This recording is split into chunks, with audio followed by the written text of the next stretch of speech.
Yun, dito naman tayo sa ating paratang pulungan. So what's up mga kamuka? Mga jet fighter natin. Medyo tinanghali tayo ng akyat din eh. Mag-alas 11 na. Gutom na itong mga to. Grabing Hindi ako napagparonda kahapon kasi nga yung buntot ng bagyo. Sobrang hangin. Walang masyadong ulan pero sobrang hangin kahapon. Kaya hindi ko sila pinaronda. Maghapon nakapahinga sila. First time mapahinga ng mga jet fighter natin. Nakaligtas. Samantala yung tropa nating mahinang nila lang nagsasuggest. Hindi ko alam kung nambabas to o nagsasuggest. Baka nambabas nga. Puro ronda naman daw itong mga jet fighter natin. Takot naman daw tayong takot daw akong ibitaw-bitaw. Kasi yung mga kakilala niya daw malayo na yung training ng ibon nila ngayong south. Sinasabi ko sa inyo na mga nag-advance training. Ang ala niya, nakakalamang yung ganun. Ayan mo sila mauna, tropa, para mauna rin sila maubos. Tulad niya, nagpapabagyo pa Tsaka wala sa timing yun, masyado pa maaga. Advance training daw yung mga kakilala niya. Ako sa December pa ako magte-training. May ibang kasamaan ko sa PHA, January pa nagpupukol. Kasi gusto namin dire-diretso ang bitaw, walang putol. Ganun din yun. Tamo, abutan pa namin yung mga kilala mo na nag-advance training.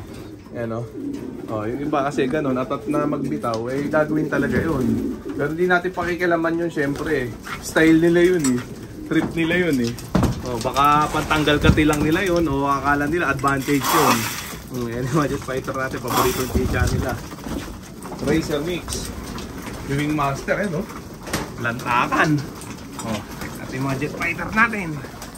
Yan sila, mamaya painumin natin sila ng Peris Probiotic na may halong honey. Yan lang yung paulit-ulit na sistema na ginagawa natin sa kanila. Dambulan. Grabe yan. Yung mga tropa magtatanong, mag-comment na dito. Hindi tayo nakapag-upload kahapon. Hindi rin kasi tayo nagparonda kahapon dahil nga sa lakas ng hangin. Hindi kakayanin mga jet fighter natin at baka mga serga lang ngayon na medyo kalmado ng panahon. Kanina nagulan lang ng onte. Ngayon medyo umaaraw na ng onte. Tapos kalmado na, wala nang hangin. Mahina na ang hangin. Naman tayo mga jet fighter natin. Patapusin lang muna natin pakainin ng matinding chicha nila. Tapos yun paroronday na natin ulit sila. Sabik na sabik to mga to. Tapos ang ginawa ko na lang kasi kahapon pinaliguan ko na lang sila. Naligo lahat yan, sabik. Kasi magdadalawang linggo silang hindi nakaligo. Next week na uliligo ng mga yan.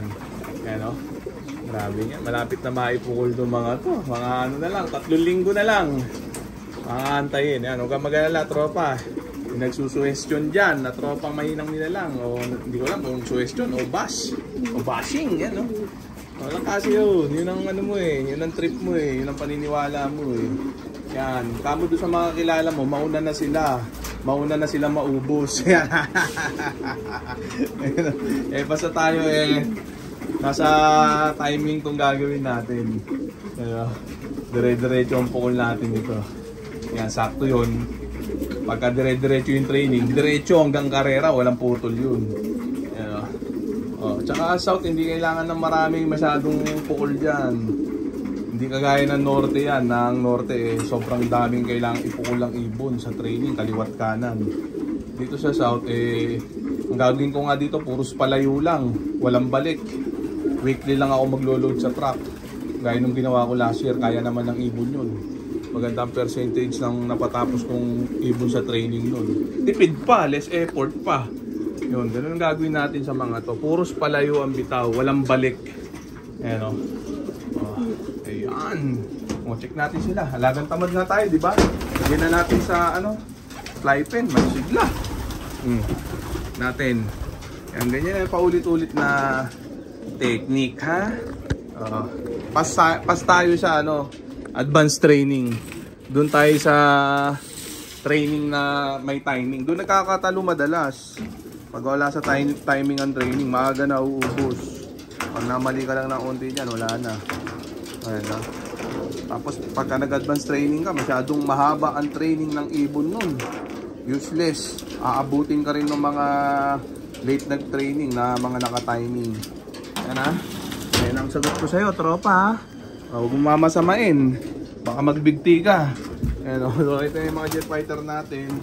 Naka-ronda position na sila. Kaya hindi na muna natin patatagalin pa. Kaya paro-rondayin na muna natin itong mga jet fighter natin. Mga tropa, parondayin pa ng iba. Na sila. Gigil na sila. Yan, sige, nagtumaho. Ngayon lang uli nakalabas. Maghapong hindi nakaronda kahapon. Ayan, sabik na sabik. Parang medyo bumigat sila.